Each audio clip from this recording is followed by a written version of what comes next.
The private dining room at Belmont's was decorated exactly the way my sister Kimberly had planned it. Blue and silver balloons. A banner reading, "Happy 10th birthday, Ethan." 18 family members crowded around the long table, laughing and talking over plates of half-eaten food. My son, Ethan, sat at the head of the table, wearing the button-down shirt I'd bought him for the occasion. He'd been smiling all evening, thrilled to have the whole family together. Then the cake arrived. The server wheeled it in on a cart, a massive 3-tier creation with blue frosting and a soccer ball design. Ethan's face lit up. Soccer was his entire world. "Can I blow out the candles now, Mom?" he asked. Before I could answer, Kimberly stood up. "Actually, I'll handle this part. I organize everything, so I should cut the cake too." She picked up the cake knife and positioned herself behind the cake. Everyone pulled out their phones for photos. Ethan sat forward in his chair, ready for the candles. But Kimberly didn't light them. She just started cutting. "Wait," Ethan said, confused. "The candles. We'll skip that part," Kimberly said breezily, slicing into the first layer. "It's too childish anyway. You're 10 now, not 5. I stood up. "Kim, it's his birthday. He should blow out the candles." "It's fine, Rebecca. Trust me, he won't even remember this in a year." She kept cutting, placing the first slice on a plate. She handed it to my father. The second slice went to her husband, Marcus, the third to her daughter, Sophia. Slice after slice, handed around the table, to my Uncle Robert, my Aunt Jennifer, my cousins, and finally Sophia's younger brother, Logan. Ethan watched each plate pass by him. His smile faded slightly, but he waited. It was his birthday. Surely his slice was coming. I sat back down, watching Kimberly, waiting to see what she'd do. She kept cutting, handing out slice after slice. Soon everyone had dessert. Everyone except Ethan. Finally, Kimberly set the knife down. One small piece remained in the pan, maybe a quarter of a regular slice. "There," she said, looking satisfied. "Family slices are distributed." Ethan raised his hand tentatively. "Aunt Kim, what about me?" Kimberly looked at him as if she'd forgotten he was there. "Oh, sweetie, no. This is for family only, not for you." The room went silent. My Uncle Robert stopped with his fork halfway to his mouth. Aunt Jennifer looked uncomfortable, but no one said anything. I am family," Ethan said quietly. "It's my birthday." "Well, technically, yes." But Kimberly waved her hand vaguely. "You know what I mean. Real family. People who've contributed. People who matter." I felt my hands curl into fists under the table. My father cleared his throat. "Kim's right, actually. The boys should understand how these things work." "How what things work?" I asked, keeping my voice calm. "Family hierarchies, Rebecca. Some people are central to the family. Some are peripheral. Ethan needs to learn where he fits." "At his own birthday party?" I said. "Especially at his own birthday party. Better to learn young." Dad took another bite of cake. Makes sense when you think about it. I looked at my son. His eyes were filling with tears, but he was trying hard not to cry. 10 years old, sitting at his own birthday party, watching 17 people eat his cake while being told he wasn't really family.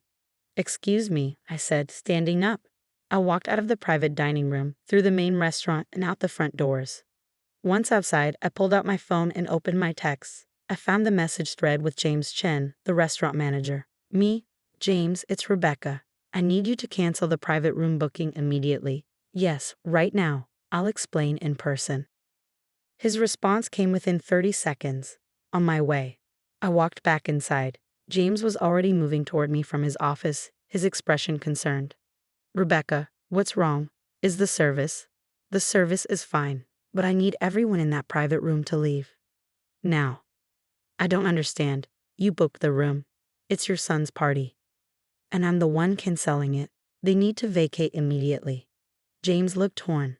"Rebecca, there are 18 people in there. They've already eaten. They have cake. I can't just." "James, check the ownership documents for this restaurant. Specifically, the deed filed with the county last year." He looked confused but pulled out his phone. I watched him navigate to the restaurant's corporate files, the ones I knew he had access to as general manager. His eyes widened as he read. You own Belmont's?" "I'm the sole owner, as of 14 months ago. The previous owner wanted to retire. I bought the restaurant outright. You report to me, and I'm telling you that booking is canceled. Everyone needs to leave the private room, now." Jesus, I had no idea. The paperwork all shows Berm Holdings as the owner. Rebecca Michelle Holdings, my initials. I kept it quiet because I didn't want family asking for favors or free meals. But right now, I'm using my authority as owner. Clear that room. James nodded. I'll handle it personally. I'm sorry, I should have. You did nothing wrong, just get them out. Pa followed him back to the private dining room. Through the window in the door, I could see everyone still eating cake. Ethan sat at the head of the table, staring at his empty place setting. James opened the door and walked in. I stayed in the doorway where everyone could see me. Excuse me, everyone, James said, his voice professionally polite. I'm afraid there's been an issue with this booking. I need to ask you all to leave the private dining room immediately. Kimberly looked up, annoyed. We booked this room for 3 hours. We still have an hour and a half left. I understand, but the booking has been canceled by the owner. Well, call the owner. This is ridiculous. We're in the middle of a birthday party. I'm standing right here, I said from the doorway. Everyone turned to look at me. What are you talking about? Kimberly said. I own Belmont's. I purchased it last year, and I'm canceling your booking. You have 5 minutes to collect your things and leave. My father stood up. Rebecca, this is absurd. You can't kick out your own family. Watch me. You just told my son he's not really family at his own birthday party. You endorsed my sister telling him he doesn't matter. So now, you can all leave. You're overreacting, Kimberly said, but her voice had lost its confidence. It was just a joke. Ethan knows he's family. Do you, Ethan? I asked my son. He looked at me, then at the table full of adults who'd eaten his birthday cake. I don't know, Mom. I walked over to him and held out my hand. Come on, buddy, let's go get some real birthday cake. Somewhere people actually want you there. He took my hand and stood up. As we walked toward the door, Kimberly found her voice. Rebecca, you can't be serious. You own this place? Since when? Since 14 months ago, and yes, I'm completely serious. James, please see that everyone leaves within 5 minutes. If anyone refuses, call the police for trespassing. You can't call the police on your own family, Uncle Robert protested. Watch me, you have 5 minutes. I walked out with Ethan's hand in mine.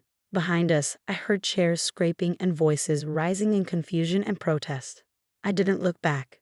In the main dining area, I stopped at the host stand. James, please prepare the bill for the private room. Charge it to Kimberly Morrison's card on file. Full price, no family discount. And add a 20% service charge for the disruption. Rebecca, are you sure? Completely sure. And James? Going forward, the private dining room is not available to anyone in my family. If any of them try to book it, the answer is no. Understood. I took Ethan outside. We stood in the parking lot as the sun was setting. My son was crying now, quietly. Mom, why did Aunt Kim say I'm not real family? I knelt down in front of him. Because your Aunt Kim is cruel. And she wanted to make herself feel important by making you feel small. Did you really buy the restaurant? I did. About a year ago. I've been investing in properties and businesses. I own 3 restaurants now. Belmont's is my favorite. Why didn't you tell anyone? Because I didn't want people treating me differently or asking for money or free meals. I wanted to keep my business life separate from family. Are we still having my birthday party? Absolutely, but somewhere better. How do you feel about ice cream cake at home? We can invite your actual friends, the kids from your soccer team, people who actually like you. He thought about it, then nodded. That sounds better anyway. I don't think anyone in there actually wanted to come. My phone started buzzing. Kimberly calling, then Dad, then Uncle Robert. I declined them all. One text from Kimberly came through. You just humiliated me in front of the entire family. I will never forgive you for this. I replied, you just told my 10-year-old son he doesn't matter at his own birthday party. I will never forgive you for that. Then I blocked her number. The fallout was spectacular. My father called from Uncle Robert's phone, ranting about disrespect and family bonds.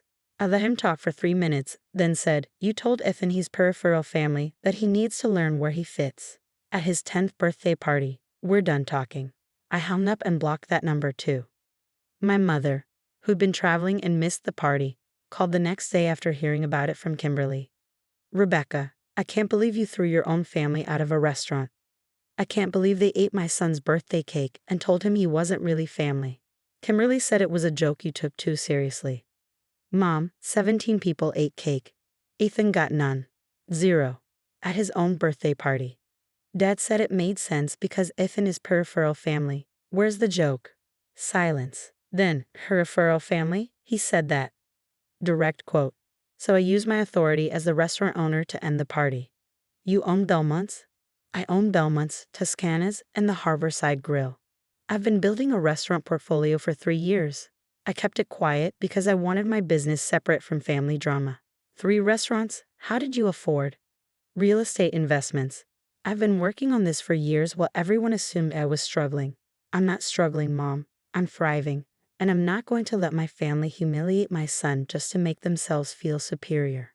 Mom was quiet for a long moment. Can I talk to Ethan? Why? Because I want to apologize to my grandson for missing his birthday and for having raised a daughter who could be that cruel. I handed Ethan the phone. They talked for 10 minutes. When he handed it back, he was smiling. Grandma says she's sorry she missed my party. She wants to take me to a baseball game next week, just me and her. That sounds nice. She also said Aunt Kim has always been mean and she's sorry she didn't stop her sooner. 2 weeks later, I was at Belmont's doing paperwork in my office, the one behind the kitchen that most customers didn't know existed, when James knocked. Rebecca, your sister is in the main dining room. She's asking to see you. Tell her I'm not available. I did. She says she'll wait. I sighed and closed my laptop. Fine, I'll handle it. Kimberly was sitting at a table near the window, looking smaller than I'd ever seen her. No makeup. Jeans and a sweater instead of her usual designer outfits. I sat down across from her. You have 5 minutes. I'm sorry. I'm so sorry. What I did at Ethan's party was unforgivable. Yes, it was. I don't know why I did it. I think I was jealous. You always seemed like you were struggling. Never wore expensive clothes. Drove an old car. I felt superior. And when you showed up to this nice restaurant for Ethan's party, something in me wanted to remind you, and him, that you weren't as good as us. By telling my son he's not real family at his birthday party. I know, I hate myself for it. She was crying now. Marcus left me, when he heard what happened. He said he can't be married to someone that cruel to a child. He filed for divorce last week. I felt nothing.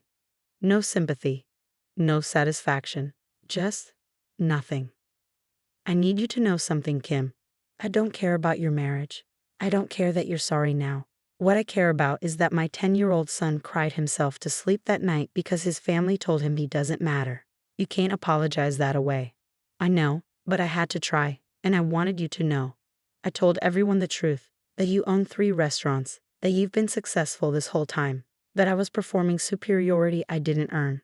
Dad tried to defend what he said, but no one's speaking to him anymore. The family knows what we did. Good. Can you ever forgive me? I stood up. I don't know. Ask me again in 10 years. Maybe by then, Ethan will have forgotten how it felt to watch 17 people eat his birthday cake while being told he wasn't family. I walked back to my office and closed the door. Some people build themselves up by tearing others down. Some people perform superiority in spaces they don't own. And some people learn, too late, that birthday cake tastes like ashes when you've stolen it from a child. Kimberly learned that lesson in my restaurant, at my son's party on property I owned. And my son learned something more important, that he has a mother who will burn every bridge in the family before she lets him be treated as less than. Family slices only? Fine, we'll make our own cake.